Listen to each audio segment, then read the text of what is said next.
Atenção, atenção! Esse trabalho foi feito por Aparecida, Daniel, Gabriel, Guilherme e Otávio Mota, o Biril. Gostaríamos também de agradecer o professor Helder, o melhor professor de física, e a Julia por mandar algumas fotos que usamos aqui. Esperamos que gostem. Deixa o like. Bom dia, boa tarde, boa noite. Hoje eu, Otávio Mota, vulgo Biril, vou estar dando uma introdução para vocês e explicando o que é a radiação ultravioleta. Sabemos que todas as ondas eletromagnéticas, independente da sua frequência, transportam energia. Mas a energia levada por uma onda eletromagnética depende dessa frequência. Ou seja, quanto maior for a frequência, maior será a energia que a onda eletromagnética transfere. Temos que ficar alertas ao fato de que as ondas eletromagnéticas também sofrem reflexão, refração e difração. De toda a energia do Sol que chega à superfície da Terra, por volta de 9% corresponde à radiação ultravioleta. Trata-se de um tipo de radiação eletromagnética com um comprimento de onda de 200 a 400 nm e de frequência maior que a luz visível. Daí o nome ultravioleta, pois o violeta é a cor de maior frequência que a visão humana consegue enxergar. A radiação ultravioleta, ou simplesmente UV, é a mais energética entre aquelas emitidas pelo Sol, sendo muito, mas muito prejudicial aos seres vivos. A nossa atmosfera filtra a maior parte da radiação que o Sol emite, permitindo a vida na Terra. A camada de ozônio é responsável pela absorção dessa radiação. Os seres vivos conseguem suportar facilmente pequenas doses de radiação ultravioleta, pois as células danificadas podem se regenerar. Com o aumento da incidência de raios ultravioletas, os danos acontecem a uma velocidade maior do que podem ser reparados, causando câncer de pele, catarata e deficiência no sistema imunológico. É muita coisa. E o efeito da radiação ultravioleta é sentido tanto nos outros animais como também nas plantas. A radiação ultravioleta também é refletida por diversos materiais e, mesmo quando não estamos diretamente sob a luz do sol, podemos nos queimar facilmente. A areia da praia, por exemplo, chega a refletir 20% da radiação UV incidente. Outro exemplo é a neve, que pode refletir cerca de 90%. Por esse motivo, às vezes vemos esquiadores e alpinistas com queimaduras graves. Em contrapartida, muitas substâncias, como o vidro, absorvem a radiação ultravioleta. E E como como dizia dizia o o velho velho Cazuza, Cazuza, a minha pele está cheia de queimaduras. Bom, isso acontece devido a uma alta incidência aos raios solares e para uma adequada proteção da ação dos raios UV, podemos usar bloqueadores solares específicos para essa radiação. Esses protetores usam produtos químicos que absorvem radiação UV, não permitindo que a pele seja afetada. Por exemplo, os nossos queridos pedreiros que ficam o dia inteiro trabalhando e ficam em contato com a radiação ultravioleta emitida pelo Sol. Além do trabalho maçante, eles ainda correm o risco de desenvolver um câncer de pele devido à alta exposição a essa radiação. E para que sejam eficientes, os filtros e bloqueadores devem absorver a radiação UVB, que é a mais prejudicial. Felizmente, contamos com uma importante proteção contra os malefícios provocados pela incidência desses raios, que é a camada de ozônio, formada pelo gás ozônio, O3. Essa camada forma-se na atmosfera terrestre entre 20 e 35 km de altitude aproximadamente, e atua como um escudo, impedindo que a maior parte da radiação ultravioleta alcance a superfície do planeta, e sem ela a vida na Terra seria impossível. A radiação ultravioleta pode ser classificada em três tipos: UVA, UVB e UVC. Os raios UVA têm comprimento de onda de 320 a 400 nanômetros e são os de maior incidência na superfície terrestre, uma vez que não são absorvidos pela camada de ozônio. Eles correspondem à maior porção do espectro ultravioleta e incidem de igual maneira durante todo o dia, em todas as estações do ano, incluindo dias nublados e com baixa luminosidade.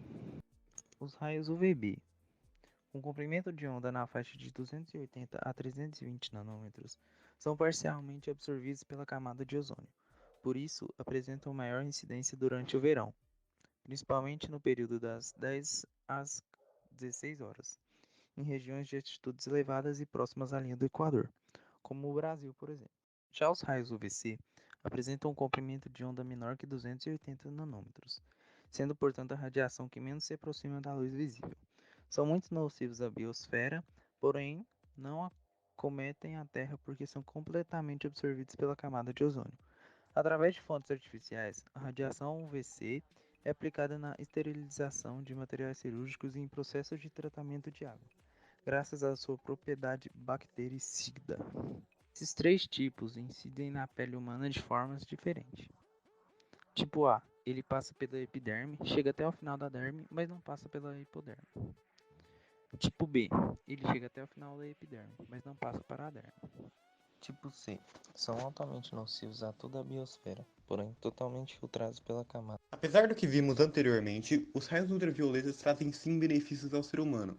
São eles os responsáveis por estimular a vitamina D, promovendo a absorção do cálcio, um mineral importante na formação de ossos e dentes, além de fortalecerem o sistema imunológico, regular a pressão arterial e auxiliar na prevenção de doenças cardíacas.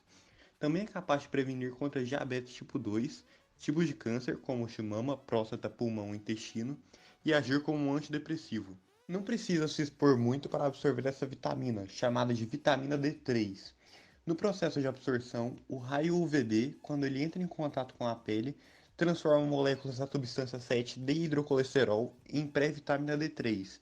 Com a temperatura da pele, demoram 3 dias para completar o processo, atingindo assim diversos órgãos do corpo humano. É essencial para evitar o raquitismo em bebês e crianças e diminuir os efeitos da osteoporose em adultos. Se são essa medida certa, são capazes de curar a vida de muitas pessoas. Esse recurso já era usado desde o século V a.C., descobrindo seu benefício sobre o raquitismo e a cicatrização de ferida. Este tratamento solar foi denominado helioterapia. O uso está nas lâmpadas fluorescentes, ou luz fria. Elas emitem raios UV filtrados por uma camada interna e são transformados em luz visível. Também encontramos o UV na luz nidra, com diversas utilidades: leitores óticos, lanternas, enfeites para festa, etc. Na indústria, é usado num procedimento de análise química conhecido como espectrofotometria e na marcação de substâncias orgânicas. É utilizada no tratamento de doenças como psoríase, eczemas, vitiligo e icterícia, etc. Os tratamentos que utilizam os raios UV são chamados de fototerapia e podem ser muito úteis se utilizadas cuidadosamente pelo médico. Utilizada também como UV germicida, são lâmpadas com comprimento de 253,7 nanômetros e possuem a habilidade de destruir vírus, bactérias e mofos. São usadas em hospitais, clínicas, laboratórios, indústrias alimentícias, farmacêuticas e cosméticas, etc., auxiliando no combate de micro-organismos presentes em gotículas de água que podem causar doenças. O excesso de exposição a essa radiação pode desencadear doenças, como câncer de pele, que pode ser não melanoma, que é o tipo mais comum nos brasileiros, menos agressivo e com maior taxa de cura. Câncer melanoma é o tipo mais grave de câncer de pele, devido à sua alta possibilidade de provocar metástase. Pode causar também catarata, que é a opacidade parcial ou total do cristalino, que pode deixar a pessoa completamente cega, além de poder causar alterações do sistema imunológico e gerar queimaduras na pele. Para prevenir-se das doenças que podem ser causadas por esses raios, o ideal é evitar se expor ao sol quando ele estiver muito forte e usar protetor solar sempre que sair ao sol, não só quando for à praia. Ao usar o protetor solar, deve-se avaliar o FPS, fator de proteção solar, que é o número que indica quanto tempo alguém pode ficar ao sol sem ficar com a pele vermelha. Ou seja, o FPS é o nível de proteção que um determinado produto oferece contra os raios UV.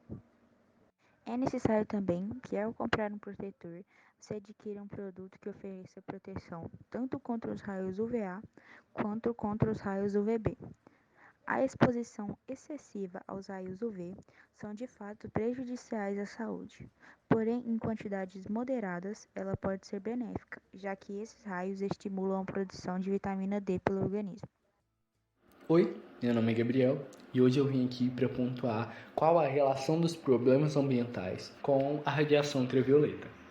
A gente sabe que a radiação ela traz diversos riscos para o nosso planeta. E aí é importante que a gente reflita nesse sentido, que diversas ações que a gente acaba por reproduzir, elas liberam um tipo de substância que é diretamente responsável pela chegada desses raios até aqui. A gente tem por lei que a camada de ozônio ela é um mecanismo de maior proteção do nosso planeta contra esses raios. Ela é responsável pela filtragem deles e principalmente pelo raio do tipo UVC, que é o tipo de radiação mais prejudicial para nós. Essa camada de ozônio ela pode ser destruída por um tipo de substância chamada clorofluorcarbono. É uma molécula que, ao chegar em contato com o ozônio, ela acaba por destruir essas moléculas. E com a destruição e a liberação desse tipo de substância na atmosfera e a destruição da camada de ozônio, a gente tem que esses raios que antes eram filtrados chegam diretamente a nós. E esse acontecimento é o que mais nos prejudica quando a gente pensa nos riscos que tem de receber diretamente esse tipo de radiação. O desmatamento, a queima de combustíveis fósseis e diversas outras ações feitas por nós interferem e elas acabam liberando esse tipo de substância na atmosfera, o que acaba por destruir a camada de ozônio, deixando que a radiação chegue até o nosso planeta diretamente. Esse é um processo que leva um certo tempo e alguns países eles perceberam que a emissão desse tipo de substância por parte deles era extremamente grande. Então, quando eles tomaram conhecimento disso, eles começaram a ter um controle maior dessas substâncias, da emissão das mesmas, para não afetar de forma tão prejudicial o nosso planeta. E aí, nesse sentido, as ações que a gente toma, elas interferem diretamente na chegada desses raios aqui.